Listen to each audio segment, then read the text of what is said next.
Você já teve algum tipo de queda de cabelo? Porque quando a gente, ainda mais a gente que é mulher, né, Dani? Tem algumas épocas do ano que você passa a mão, vai lavar a cabeça, começa a cair o cabelo, já dá um desespero, né? Dá um desespero, né? Imagina se for calvície mesmo. Graças a Deus eu nunca tive problema, assim, porque eu acho que é uma coisa meio hereditária também da família, se você cair cabelo, é tanto cabelo que daí mesmo que cai você nem percebe. É verdade. Graças a Deus eu tenho bastante cabelo. Não é à toa que eu sou leonina, né? Jubona, né? Que nem a gente diz, né? Mas é o seguinte, a calvície feminina, sim, é um problema que não é exclusivamente apenas dos homens, não. Que a gente vê esses carecas, né? Até tem aquelas músicas dos carecas que elas gostam. Mas as mulheres também têm problemas de calvície, né? Também podem ficar careca e, olha, e é um transtorno maior ainda, porque nós estamos acostumadas com o cabelo adornando o rosto. Então, você imagina que essas mulheres sofrem. A Débora Aguilar vai mostrar pra gente, depois nós vamos voltar para falar com uma especialista sobre o assunto e com pessoas que estão passando por esse problema.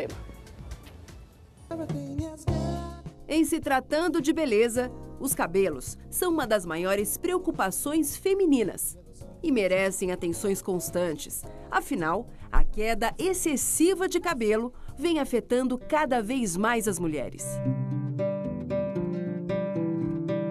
Quando eu comecei a pentear os cabelos, começou a sair muito cabelo na escova. E eu passava a mão assim, saía cabelo na mão. Não caía assim 2, 3, 5 fios por dia e não deixava de crescer, de nascer. Caía era chumaço, saía no pente. E se você também está passando por este tipo de problema, atenção! Nós temos uma perda estimada de 70 a 100 fios de cabelos por dia. Passou disso, então você está sujeito a apresentar um quadro de alopécia. A alopécia androgênica, mais conhecida como calvície, significa perda total ou parcial dos cabelos em uma determinada região. De todas as pessoas que sofrem com a calvície, 80% são homens. Mas é a minoria que mais se incomoda com a perda dos cabelos. O resultado é uma diminuição significativa da vaidade e principalmente da autoestima. A gente começa a se sentir assim, um monstro, né? Você se olha no espelho e você fica mais velha, né? Porque a falta do cabelo te envelhece, é natural. Não gostava de me ver no espelho, porque eu não fico assim me corroendo com os problemas. Eu procuro tirar eles de mim. Então, para eu não ver que eu estava com esse problema, eu não olhava no espelho. Então, a vida era normal. Mas a hora que eu me olhava, fugia dos espelhos, né? A hora que eu me olhava, eu falava, não é possível que sou eu essa aí. A queda de cabelo nas mulheres pode ter muitas causas diferentes, de acordo com o dermatologista Anderson Zey. A genética e os fatores hormonais são os considerados mais importantes, mas vão desde fatores endócrinos como hipotiroidismo, ovário policístico, estresse, ao contrário do que a mulher normalmente faz de uma maneira instintiva. Quando ela encontra o cabelo muito caindo em grande quantidade, acaba deixando de lavar os cabelos para que não perca esse cabelo durante o banho. Ao contrário, isso faz que o aumento da seborreia, a paciente passe a perder muito mais. E o problema não afeta somente as mulheres maduras. As mulheres mais jovens também estão sujeitas às alopécias. As causas podem ser diferentes. Normalmente, tem um fator genético, sim, mas nas mulheres mais jovens você deve considerar anemias importantes como uma das causas de alopécia, traumas, a mulher que tem o hábito de ficar enrolando o cabelinho, puxando o cabelo a todo momento, podem ter uma alopécia traumática. Heloísa começou a ter perda excessiva dos cabelos aos 50 anos de idade. Com um sério problema, a terapeuta, além de abandonar o trabalho, deixou de fazer coisas simples, como ir ao supermercado. Foi a mesma coisa que ter me dado uma punhalada. Eu falei, gente, eu tô totalmente careca, tá muito feio. Aí que acabou, aí que eu não saí de casa mesmo. O que ocasionou a queda de cabelo? Foi o quê? Estresse, produto químico? Olha, o estresse, né? E também eu comecei a tingir o cabelo, eu não sei se foi isso, né? Agora, o médico disse que não, que é justamente porque eu já tinha uma herança, né? Lá atrás, né? Da família. E que não... Sua mãe tinha esse problema? Minha mãe tinha. Minha mãe, quando faleceu, ela estava como eu mesmo, né? Já Darcy e Elci tiveram perda excessiva de cabelos devido ao hipertiroidismo. Com o tempo foi caindo e não tinha solução. Eu procurei remédios, tomava remédios, mas não parava de cair. Até descobri que o motivo real era tireoide. Agora que eu estou fazendo o tratamento, mesmo para cabelo, porque antes eu tomei só os remédios para tireoide. Agora que eu comecei os tratamentos para cabelo. Que tipo de tratamento? Eu não sei como chama esse novo, que é umas injeções no cabelo. Injeção no couro cabeludo? Cabeludo, aqui. Como é que você passou a tratar a queda de cabelo? Para te falar a verdade, eu entrei numa depressão e não fiz nada. Em vez de eu procurar ajuda, eu me fechei. Se eu tivesse procurado ajuda, talvez eu não tivesse assim. Mas eu não procurei ajuda, eu me fechei, eu tinha vergonha de ir até no médico. Procurar um médico especialista, como um dermato ou ginecologista, no início do problema é essencial. Os tratamentos para alopecia androgenética vai depender do fator de diagnóstico. Então, se tivermos diante de um quadro de hipotiroidismo, tratar o hipotiroidismo. Se for uma paciente já no período de pós-menopausa, onde há uma deficiência hormonal, há de se considerar a reposição hormonal. E não necessariamente com hormônio oral, injetável, nada disso. E nos casos de queda irreversível, uma alternativa é o transplante capilar. Assim como no transplante capilar masculino, a mulher também encontra esse recurso como uma opção terapêutica para a calvície.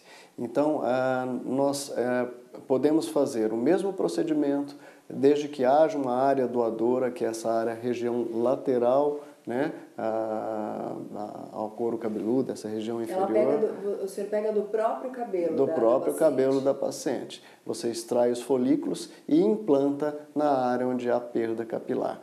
A única diferença que existe em relação ao transplante capilar masculino é que o cabelo feminino demora um pouquinho mais para começar a aparecer, para começar a crescer. E para aquelas que preferem uma solução imediata, há outras alternativas.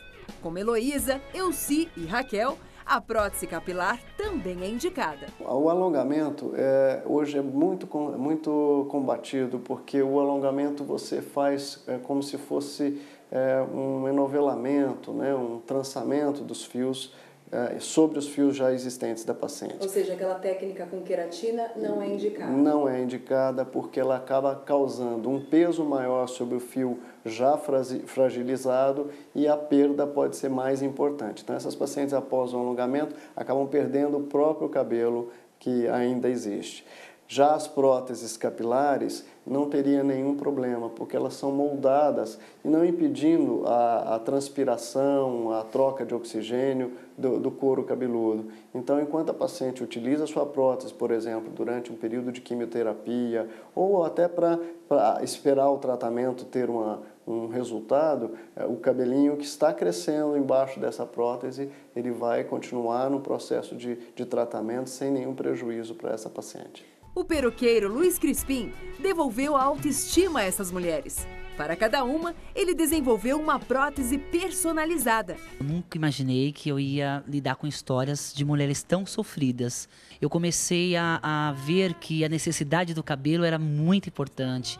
E eu me comovi com algumas histórias de pessoas que não têm condições de comprar uma peruca, mulheres sofridas que passaram por um tratamento de quimioterapia, por uma depressão. Hoje eu tenho um trabalho voluntário, com muito carinho, que é poder trazer o sorriso de volta para essas mulheres. Isso não tem preço, não tem dinheiro, nada que pague.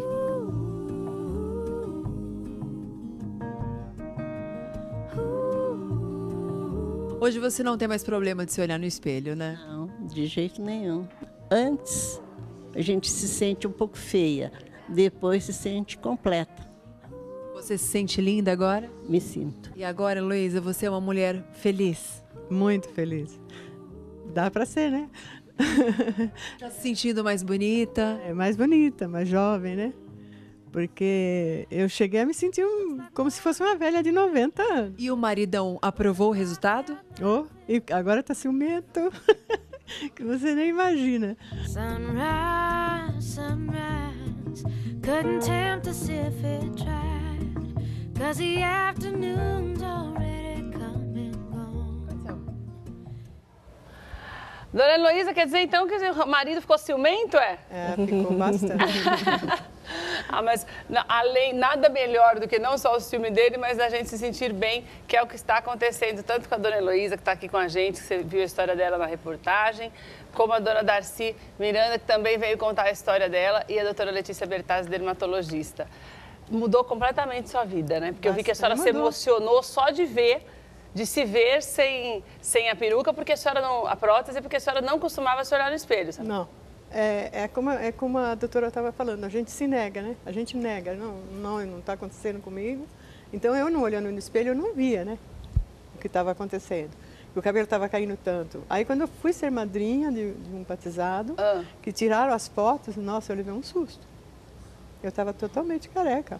Aquela parte da frente toda, como eu falei? Toda falhada, assim, estava falhando. Não tinha mais nada aqui. Não tinha mais nada. Aí, quando eu vi a foto, eu falei, gente, porque eu não tirava foto, né? Eu não ia em festa, eu não ia em lugar nenhum. Ali daquele jeito ali que a gente está vendo as imagens, Dona Heloísa. Podia deixar ali. Não? Desse jeito, assim, que estava quando a senhora foi tirar as fotos do casamento? Estava um pouquinho mais só. Só um pouquinho mais, a parte aqui da frente mais, né? Isso, um pouquinho mais. Então, e aí a senhora deu conta que estava com problema de calvície. Aí acabou, né? Eu tinha uma loja de aluguel de roupa de noiva, de festa. Eu trabalhava com as noivas, eu fazia cabelo, fazia, né? A maquiagem ficou para minha nora, mas eu fazia também. E aí eu comecei a falar, não... Sabe? Porque aí eu era obrigada a olhar no espelho. Mesmo com lenço, com touca, porque eu não deixava mais sem nada na cabeça. Eu sempre andava com alguma coisa na cabeça. Só que eu sabia o que estava ali debaixo. E a senhora não procurou um tratamento? Não. Por quê? Não sei, como eu já falei, a negação. Não, eu não vou. Eu tinha vergonha de ir no médico. Ah, entendi. Porque eu falava, não vai ter solução, não tem, mas... vou fazer o quê? A mamãe também era bastante calva, né? Mas não como a senhora ficou?